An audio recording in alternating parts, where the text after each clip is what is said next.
and welcome to the Journey to CEO Success.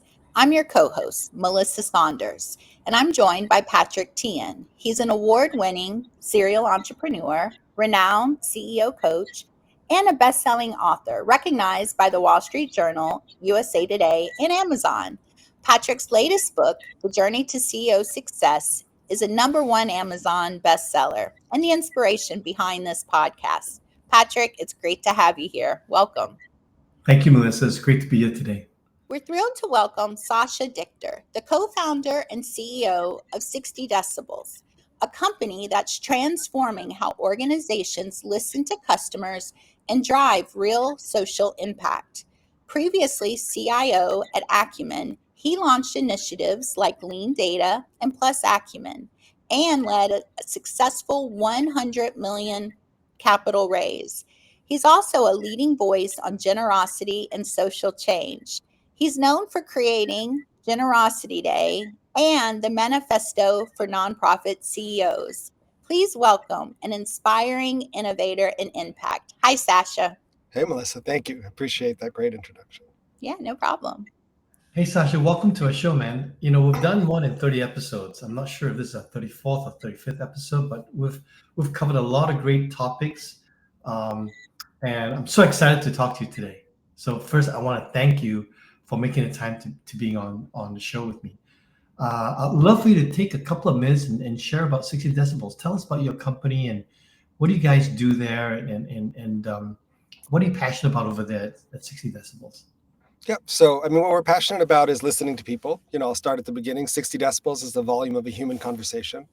And what we really wanted to do was bring the sensibility and mindset of market research and really a data and insights company to the social change space.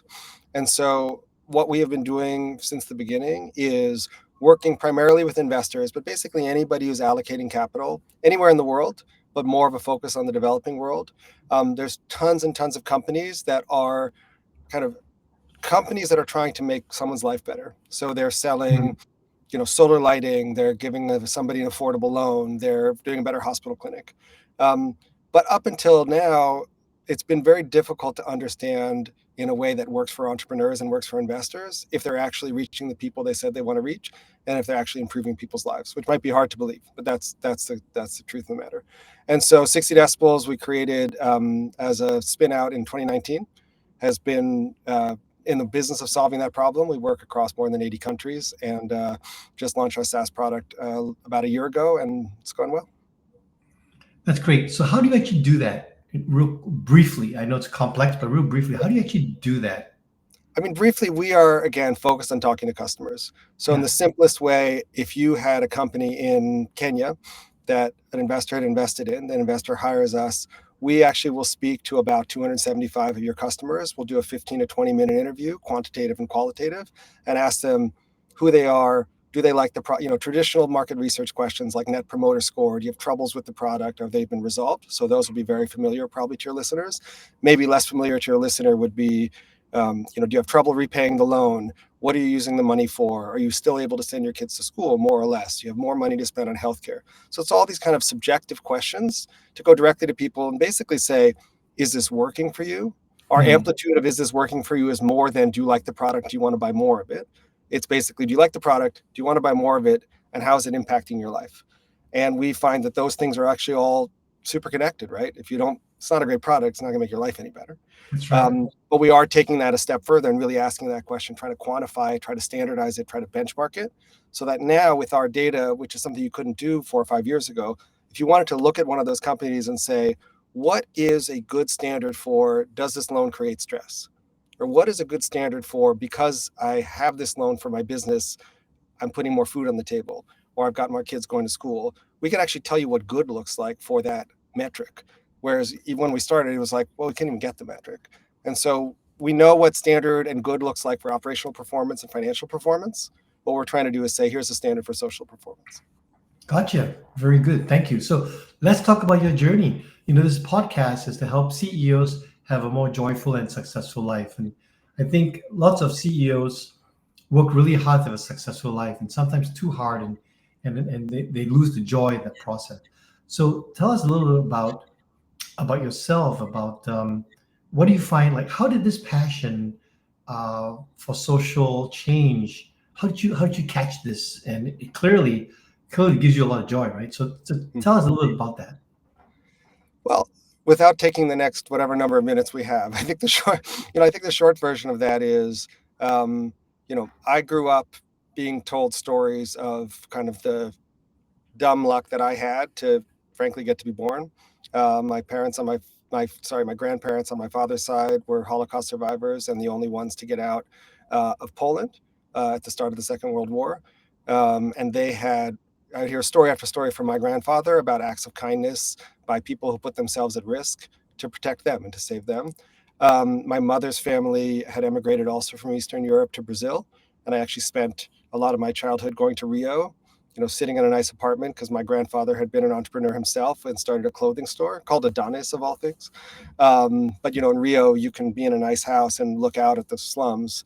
And I just think you take those things and weave them together. I just felt like I owed something to the world. I don't know how else to say it. I don't mean to be overly dramatic, but I definitely, I grew up very comfortably. But a generation or two prior to that, and also, by the way, my father was born in Shanghai and my mother was born in Rio. So just the actual fact of them meeting, really unlikely. So I always had this bug of like, what could I do to give something back? And I never had this sense that it was supposed to be separate. Meaning I never had this mindset of like, okay, well, let me go make a whole bunch of money and then some point I'll be philanthropic. It just felt like there was another way to tackle that problem. So, but I think the other answer to that is you can't really explain your motivation. Like I kept on getting drawn towards a set of things. Yeah. And sometimes, frankly, I think my life would be simpler if I weren't. It's sort of more easy to walk a path that others have walked before rather than forge your own. But obviously, we have to follow what motivates us.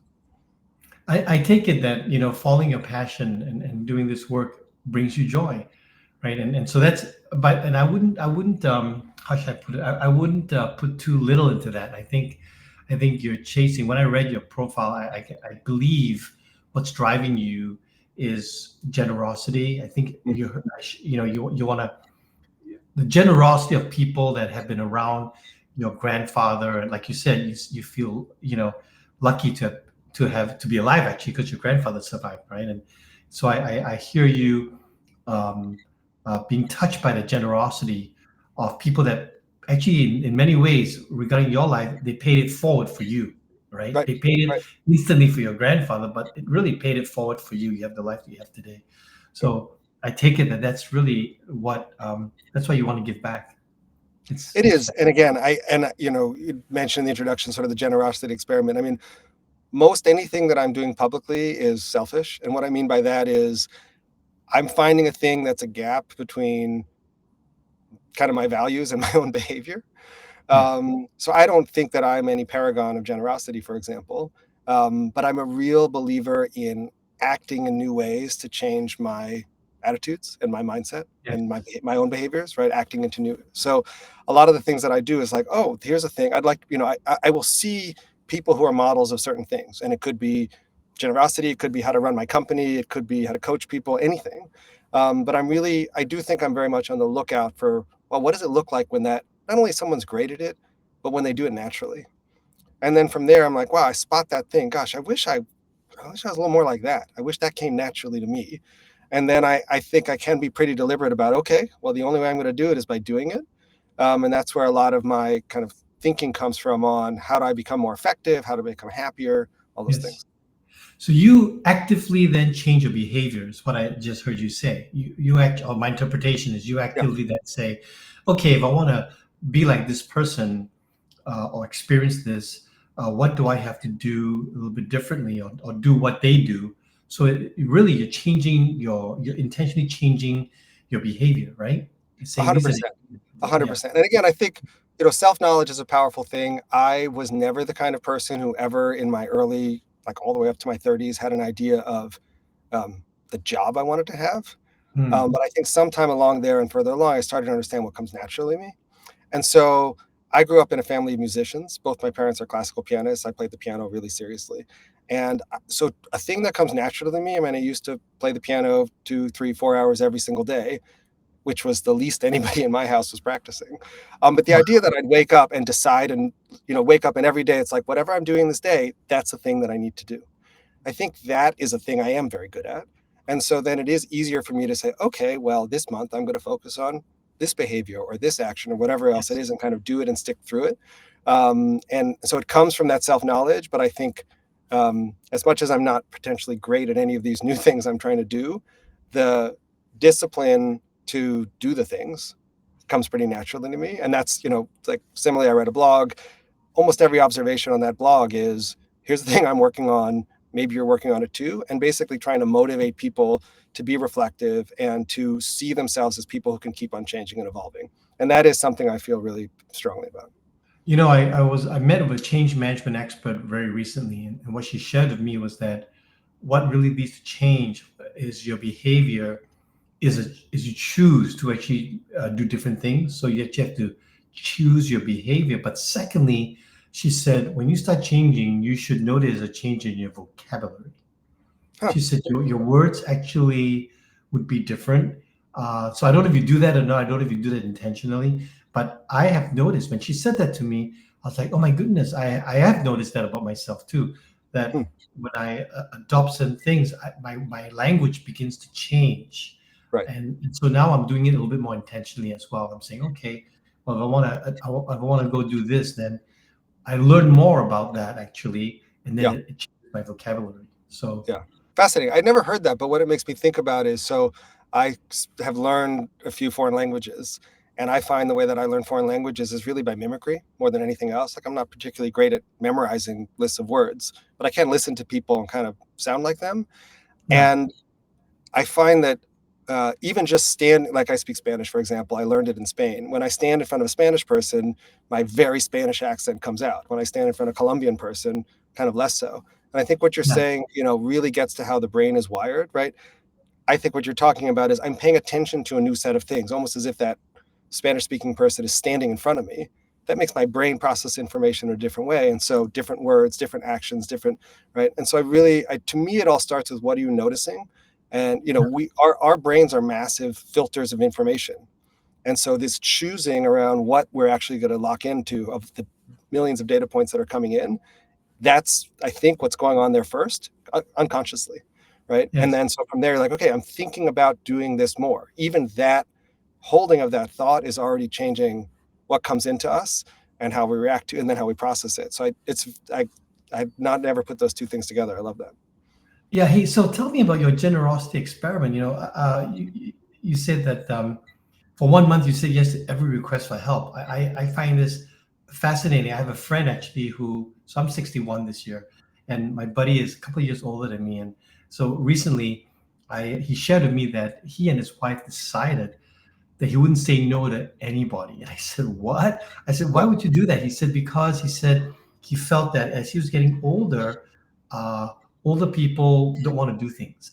And so this conversation came about because he went for a biking trip somewhere in Europe, and he biked for like 2 weeks. And I was like, oh my God, are you serious? Like I never thought, like he's not that guy. He's not that guy that wants to get on a bike and go for 2 weeks. And so I was stunned. And I said, why did you do that? How'd you do that? And he told me this. He said, hey, as I get older, I'm afraid I'm just gonna like get stale in my corner. So we decided that we would not say no. He said, if I want to say no, I'm stopping myself. I'm going to say yes. And he said, by doing that, he has now experienced a lot of things that he never experienced or thought he would ever experience, including what he thought was a crazy biking trip, 2 weeks somewhere in Europe, cycling.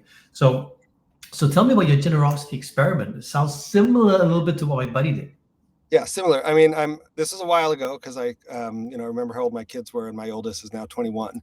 But and I'm happy to say it's before Adam Grant wrote Give and Take, and because of it, I actually got to meet Adam. I mean, truly, the context here is it was a different social media age, and I'm not popular enough that like a million scammers came at me. So, it was publicized to a small group of people, I guess. But the mindset is what I've just been talking about. I was a few years into working at Acumen, which is a nonprofit focused on topics of poverty all over the world. And I was a fundraiser. And so I was showing up everywhere saying to people, would you give, $50,000, $500,000, $5 million to this charity?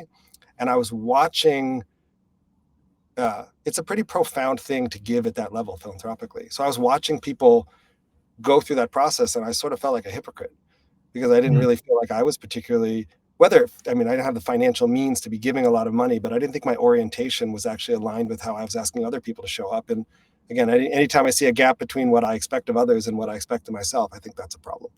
And so this was just a forcing function to say, let's just see what happens. I had been, the story I shared in that TED Talk was I had been asked for money on the subway a bunch of times and just like so reflexively said no for all the like intellectual reasons you don't give money to people. And I think that was the other kind of dislocating I was trying to do. I'm a very analytical person, probably to a fault. And so like the right answer, I think, was standing in the way of the right answer, if you will, like the analytically right answer. And so I really just wanted to observe what it felt like to say yes, because I really felt like my default was no, and especially then my kids were young, job, just like there's no time, there's no space, there's no this, there's no that. And I was just the feeling of like everything that comes in, the answer is no, because there's no space. Just, I didn't think that was the path that I wanted to be on. So it was really just forcing me to do that. Again, it was a fun moment. Seth Godin, who's a marketer and author, is a guy I know. And the day after I did it, he walked up to me in my desk. He happened to be in our office, like tapped me on the shoulder, was like, "Hey, buddy, you got $100?" So, fortunately he didn't make me follow through it. So none of that stuff happened. I don't think that I had some massive transformation, but it certainly dislodged a few things in me. And that was really the point, and to inspire others.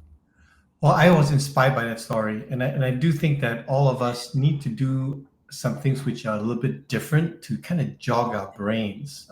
I think we don't always see that. Let's switch real quick to this topic of AI, because your more recent blog from you, the 90% Expert. I love that. Love to know a little bit more about your journey in this AI. I tell all my friends. Some people ask me, Patrick, should I take AI seriously? I'm like, buddy, it's been like, it's serious, man. It's like it's not a question of should you take it seriously. It's here to stay. And I've always encouraged my friends to play. So I have a crawl, walk, run approach, and I believe that sometimes something just seems insurmountable, but if you just start crawling, you start making progress. Then you start walking, you make more progress. Then suddenly you're running. Then ultimately you're flying, right? But you can't go from 0 to 100 miles per hour, or whichever analogy you want. So for me, crawl, walk, run, 0, 10, 15, 20 miles, all the way to 100 miles. And for me, I just play. I remember on a flight to Singapore, I landed in Singapore the day OpenAI announced that you could play with this beta in November. And I remember I landed, and between the time that my Singapore Airlines flight landed and taxied to the gate, I had already signed up, and I had already started playing. And then I asked my friends or my employees back in Charlotte. I said, "Hey, do something with this." And the first few weeks they didn't do anything about it, And I think sometimes I have so many crazy ideas. Some of my employees would be like, "Hey, Patrick just has a crazy idea. Maybe if we just don't do anything, even this too shall pass. We just wait a little bit." But I came back to the US after a couple of weeks, and clearly this did not pass. And so we started playing with it. And so that became my AI journey. But I'd love to learn about your AI journey. Yeah. I think what you're describing is, I really see, your natural orientation towards this is to go towards it. And I do think the first step is a lot of people's natural orientation is just fear. And I agree with you 100%. It's not even that it's not going away. It's there's a world before this and a world after that. So I think I think there are two prerequisites for folks. One is to just like, whether you get over the fear, as we've been talking about, ignore the fear and just start acting in a different way. To me, that's non-negotiable. I think there's some basic hygiene stuff of like, have a paid account that gets you the best model that remembers stuff, right? Because the quality is different and the security is different. Yes. But from there, I love what you're talking about. The post of 90% Expert was simply to say, like, and I'm pretty physically active. And so my favorite AI use case of 2025 was like a personal physical therapist. Like if you're in your 60s, I'm in my 50s, stuff just starts to hurt like all the time. And so actually using it not as just a one-time diagnostic, like better Google search, but literally, oh, I hurt this thing. It's going to be 4 to 6 weeks of stuff. I'm every day going to talk to it. There's an actual pretty good physical therapist who will listen to everything I have to say. So it's literally like, okay, this morning I walked the dogs and this is how the hip felt. And then I did this and I did this exercise day after day after day after day after day. And it was like, here's your graph of your symptoms. Here's the narrowing of your diagnosis. Here's the this, here's the that. It was just like, holy cow, this is powerful. Maybe I should, drop 60 decibels and start an AI physical therapy consulting, SaaS company.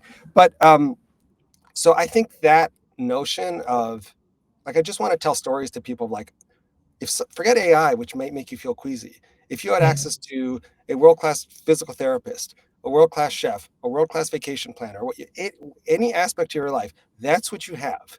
How would you behave? And the way you behave is you'd ask them a bunch of things, right?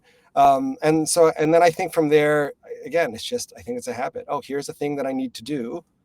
I'm going to use it. And I think the other thing that I would say is, I do think the change process you're talking about within companies is relentless. Again, maybe there are places where they can drive these programs, naturally. But I think it's, if you have a small or medium-sized business and you're a CEO, it's over. And we've been talking about this for a year, and it's things that are big. Like we just had a demo of, an AI agent that's just conducting surveys for us in India, and just wowed the team with how amazing that quality is. Obviously, we get tons of qualitative responses from folks. You can get, you can code that and categorize it and analyze it 100. So there's, enterprise usage, but there's day to day. Like if you think of how we run our companies, we spend a lot of time talking to one another. We spend a lot of time brainstorming things. And then I think that from the moment of that conversation to action, you probably lose 50 to 90%, depending on your management system. So if every single time you have that meeting, you force yourself or your team member to go to AI, talk to it for 3 minutes and say, here's what I learned. Here's where we are. Now tell me what you need to do. Like that's a step that's beyond the transcript of this and that and the other. But I just think there are these leverage points that we build into our workflows. That to me is because, these businesses are about people and what they do and what they decide to do. And so I think it's just finding those use cases over and over and over again, and demanding it of your team, because it's a tool that if they're not using it, they're under leveraged. Yeah, and I love the your 90% expert blog, because when I talk to people about this, I find that you're right. I think some of it's a mindset of fear. I think you should always lean in. I believe that if you are afraid of something, you should replace it with curiosity. And Right. by the way, the old adage, right, or the old saying that curiosity killed the cat. I don't think curiosity killed the cat. I think it was ignorance that kills. The curiosity was just, was the poor guy that got the blame. But it's ignorance that really kills, not curiosity. So I believe you should lean in. I think you should don't be afraid to lean in. And how this to me connects to joy is that AI, I've noticed, creates a lot of anxiety for some people. For a lot of people, it creates a lot of anxiety, fear, all this kind of stuff. And I think that if you can think of it the way you just wrote it, it's 90%, buddy. It's not 100%. Don't expect it to be perfect. It's amazing how a lot of people just think, oh, this is new. If it ain't 100%, it's shit. No, it's like, it's not perfect. So, Well, also, if I can jump in, I think that's just fear yeah, confirmation, right? You're yeah, afraid, you don't want to use it. Someone tells you to do it, and you go, look, it was wrong. It's like, sure, yeah, it's wrong, but it's mostly right. yeah. And it's okay. It's okay. I love the thought process that put me through when I read your blog. Like, yeah, it's okay. It's like, would you rather have 90% of an expert or zero? Right, right. And all these experts that are there, that you mentioned, have they never been wrong? No, they've been wrong too. It's okay, right? You Yeah. mentioned Seth Godin. I'm a Seth Godin fan. And is everything he says perfectly right? Sorry, Seth, but no. No, but But it's do I but it's still read his intended as work? a Yeah, provocation, it's and it's okay. tended to inspire action, right? Yeah. But somehow with AI, people are like, oh, it's not perfect. Don't touch it, right? So I say, hey, it's okay. Just go play with it. Be curious. And I believe if you can alleviate some of that anxiety, it can help you also add joy and relaxation to your life. So that's Yeah, kind of I agree. I know people who are literally just every day, they're just like, I'm talking to it for an hour. And I do think it gets to the question of like, what's your job as a CEO, right? If your job as a CEO is to see over the next horizon, and you have yes. a 90% expert who's a world-class brainstorming partner, Yeah. you can see how that just accelerates that. But again, it's choosing to take that time, right? And I struggle with that. We all struggle with that. So so you gave me an idea right there. Take an hour and think of the AI as an expert in whatever topic you want, and go talk to it for an hour. So if I want to learn more about strategy, I could go talk to it for an hour, right? I could say, hey, based on some of the work that Jim Collins has written, Good to Great, all this wonderful stuff. How would Jim Collins react to this Right. example? And Michael Porter on strategy. How would Michael Porter, react to this kind of stuff? So right there, you could be getting a 90% Right. version, right? Not and don't expect it to be 100%. Yeah, I think that's right. And I think what you said is really, I find it helpful. The models keep changing, but tell it who you want it to be. And really, it's about taking the time to ask the right questions and see what comes of that, right? So at the end of the day, I find that we as people need to just continue doing what we do. In other words, AI, like you said, it comes back to the basics, right? Are you asking the right questions of it? Are you using it in a way? Are you getting rid of the fear and just crawl, walk, running it through? So, hey, tell me about your guitar. So I just learned that you played the piano for a couple of hours a day. That's amazing. And to hear you say that that's actually less than the other people practicing in your home. That's a very high standard, a very high Yeah. standard. Tell me Yeah, about I your- mean, again, I picked up the guitar a couple years ago because my youngest, she's been taking guitar lessons, and I just wanted to kind of have an excuse to hang out with her. Yeah. It's been harder than I thought, I would mostly say. And yeah, mostly just a lot of, wow, I'm not good at this. I'm a really good musician, I thought, and I have good hands, and I understand music and dexterity. And I remember being on vacation last December, and walking by some open air space, and there was a band playing, and I literally like watched the guy changing chords. I was like, how do you do that so quickly? How does this, I mean, like the most basic guitar, like 3 chords, right? And so I'm trying to eat my own cooking, do it a little bit every day, and I am making progress, but I certainly will not play guitar for you or anybody else anytime soon. But willing to be bad. Willing to be bad.